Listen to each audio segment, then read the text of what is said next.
Namaskar, je m'appelle Dada Padmeshananda. Je suis un moine yogi, d'où cette tenue exotique orange. J'espère qu'elle vous plaira. Et je suis ici au cœur de l'Afrique de l'Ouest, au Burkina Faso, au pied d'un magnifique, gigantesque baobab. Et aujourd'hui, j'aimerais échanger à propos de la recherche du bonheur. Et en quoi est-ce que le yoga peut nous aider à nous rapprocher de ce bonheur? Alors, l'homme existe sur trois aspects fondamentaux. Un aspect physique, ce corps, et on voudrait que ce corps soit en très bonne santé. Non seulement on voudrait qu'il ne soit pas malade, mais on voudrait que tous les organes qui le constituent fonctionnent au mieux de leur capacité, soient en pleine forme. Alors dans le mode de vie du yogi, on va pratiquer des postures de yoga, les asanas. Et ces postures de yoga, associées avec la respiration, permettent d'entretenir ce corps, de le maintenir en très bonne santé. On va aussi avoir un mode de vie très sain, notamment une alimentation végétarienne, où on va faire la sélection minutieuse des aliments que l'on mange, de manière à ce que ces aliments soient bénéfiques pour le corps et aussi pour le mental. Maintenant, il y a un deuxième aspect, beaucoup plus complexe, et c'est l'aspect psychique ou l'aspect mental de l'homme. Alors, le bien-être mental, c'est quoi? C'est un état où le mental est libéré de certaines limitations. Ces limitations, ce sont des émotions négatives, par exemple la jalousie, la colère, la peur, la haine, etc., etc. Ce sont aussi certains complexes, complexes d'infériorité, complexes de supériorité. On voudrait que remplacer ces émotions négatives par des émotions positives. On voudrait aussi essayer de développer un certain pouvoir de discernement de manière à devenir sage, c'est-à-dire à savoir quoi faire, qu'est-ce qu'il faut faire, qu'est-ce qu'il ne faut pas faire. On voudrait développer un grand pouvoir de concentration, car c'est la concentration qui nous amène au succès dans la vie.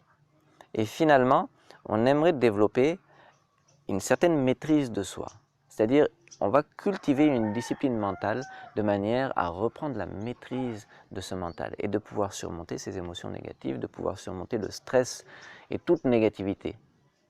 D'accord? Et cette pratique-là, ça va être surtout la méditation. La méditation, et le but de la méditation, c'est justement un travail de concentration où on va remplacer, comme je le disais, ce qui est négatif par quelque chose de positif. Et dans le mode de vie yogi, on met beaucoup d'importance, on met beaucoup l'accent aussi sur le service aux autres. Le service à l'univers, non seulement le service aux êtres humains, la société humaine, on voudrait faire quelque chose pour que la société humaine avance dans le bon sens, mais aussi on voudrait s'occuper de nos frères et sœurs animaux, et aussi des plantes, et aussi de la terre et du ciel. Donc le service désintéressé fait vraiment partie du mode de vie d'un yogi. Voilà. Et finalement, cet aspect mental culmine par un aspect beaucoup plus subtil qui est l'aspect spirituel. Et le bien-être spirituel, c'est quoi? C'est faire l'expérience d'une harmonie totale avec ce monde, d'une union avec le cosmos, avec l'univers ou avec Dieu. Et cette union-là, c'est ça qu'on appelle yoga. Yoga, c'est un terme très ancien, un terme en sanskrit. Yoga veut dire union, l'union de l'homme avec Dieu ou l'union de l'homme avec le cosmos, cette sensation de faire un avec l'infini ou avec l'essence de toute chose, c'est ça le yoga. Et cette expérience s'appelle Ananda. Ananda, ça veut dire quoi? Ça veut dire la félicité. Sukham Anantam Anandam. Faire l'expérience d'un plaisir illimité. C'est ça Ananda. Et c'est ça le yoga. Maintenant, comment le yoga est né? C'était des grands sages, on les appelait des rishis. C'était même avant que le concept même de yoga soit né, il y a plus de 7000 ans de ça. Et ils se sont posé des questions sur la condition humaine. De manière très simple, ils ont dit l'homme est toujours à la recherche du bonheur. C'est-à-dire que non seulement il a besoin de sa subsistance matérielle, mais pour éprouver une certaine satisfaction mentale, il est toujours en train de... Il pose des actions sans cesse en espérant que ces actions l'amènent à un état intérieur meilleur. Et ils ont fait une autre constatation, c'est que de façon naturelle ou instinctive, l'homme cherche le bonheur parmi les objets du monde extérieur. Et le problème, c'est que les objets du monde extérieur sont tous limités. Ils sont limités dans leur dimension et ils sont aussi limités dans la durée. Tout ce qui est né doit un jour disparaître. Or, l'homme veut toujours plus. S'il a une certaine somme d'argent, demain il veut plus d'argent. S'il a un pouvoir sur une certaine juridiction, demain il veut étendre cette juridiction. S'il fait une performance sportive, demain il veut augmenter ou surpasser cette performance sportive. Il veut toujours plus. Donc finalement, qu'est-ce qu'il cherche? Plus, plus, plus. Il cherche quelque chose d'infiniment grand. Il cherche l'infini.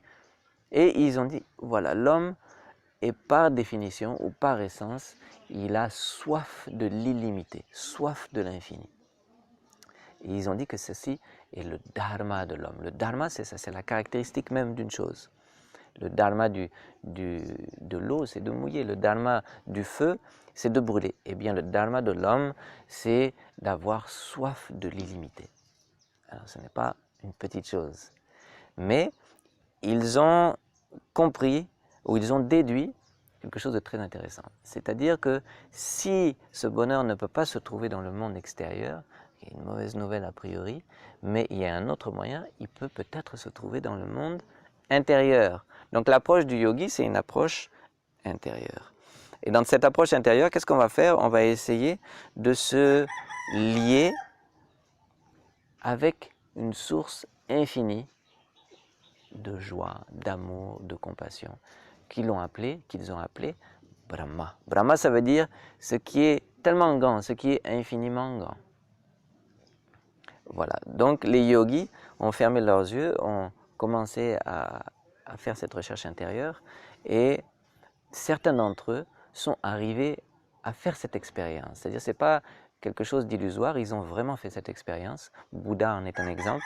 Et certains sont devenus, on a dit qu'ils sont devenus illuminés, ou on a dit qu'ils ont fait l'expérience du nirvana ou du samadhi. Et maintenant, toute cette pratique du yoga, des postures, de la méditation, c'est en fait une discipline de vie et une discipline mentale que l'on va cultiver grâce notamment à la méditation. Et le résultat de cette discipline mentale, ça va être justement d'accroître ce pouvoir de concentration, d'accroître ce pouvoir d'avoir un regard positif sur les choses du monde et petit à petit d'accéder à des états de conscience de plus en plus élevés.